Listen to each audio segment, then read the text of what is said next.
And so this one here, this chapter 14, he calls Steamroller.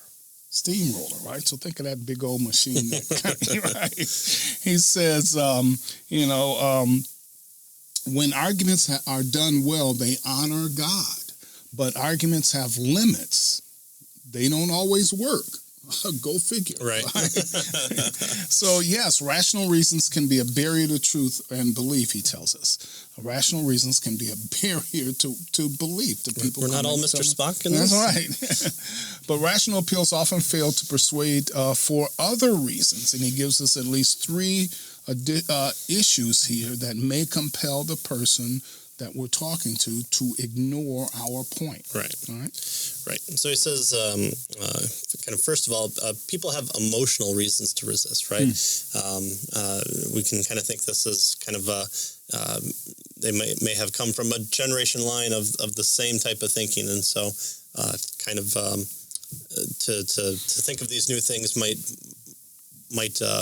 be kind of an upset in that. So, or their family might reject them. Right. Or, all kinds. Right.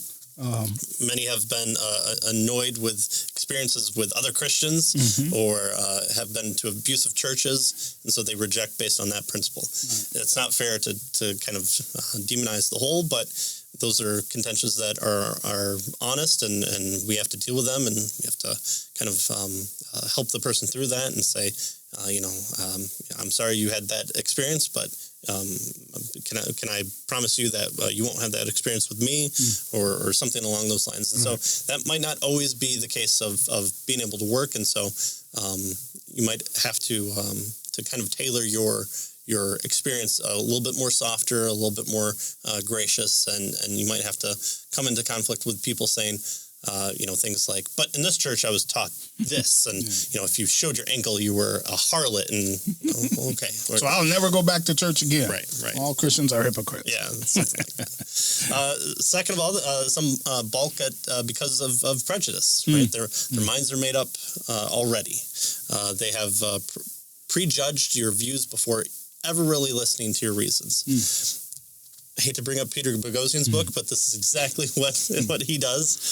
So if you talk about faith, he knows what you really mean. You really believe things without evidence. In spite of evidence, you believe those things. That's not what I mean about faith at all. Yeah. No. When you talk, that's what you really mean. Yeah. But no, that's not my definition. It's not even the definition. Nope. I'm going to ask you a bunch of questions to get you to admit that you believe things that you don't really have proof to believe. Okay, well, we'll try and have a conversation with that person, right? Again, that's something where you can turn around on them and be hateful and spiteful and say, no, that's not what I mean. You're stupid if you think that I believe that. So again, hopefully this book on don't tactics, do that. Right. That's not what we want. It's not what our goal is. And so when we get more into this chapter, we'll kind of flesh that out a little bit. And finally, our kind of third kind of person is one who's just plain pig-headed, just obstinate. Their real reason for resistance is no more elegant or sophisticated than simple rebellion. That's right. And again, this is a spot where you can kind of put yourself in, because we're all in rebellion, right? That's what the Christian message is. We were all haters of God. We were all lovers of our father, the devil. Now, your conversion story might have been earlier, and you might not remember that, but I'm sure your parents could tell you that you said no more than once. More than once. At least once. You maybe even learn that word first. Yeah. Right? Yeah. Before yes. Right. If you've had kids, you understand what original sin is. The original no. Yeah, the original no. Yeah, which was yes.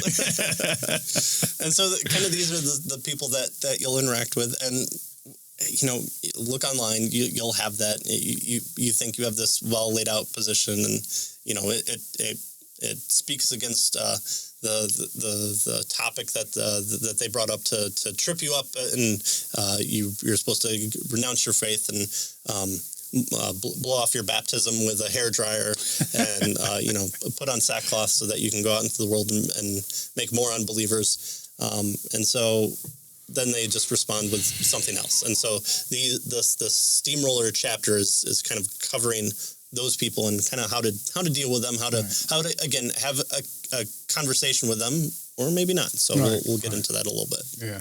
In fact, he says sometimes a person's impulse to resist is so strong that they'll get verbally abusive. Well, it happens. Right? Yeah, right. And so he says we need a plan to help keep you in control of the conversation when those people who have controlling personalities and bad manners, right, go after you. And so he calls this tactic, it's a defense maneuver. He calls it steamroller, right?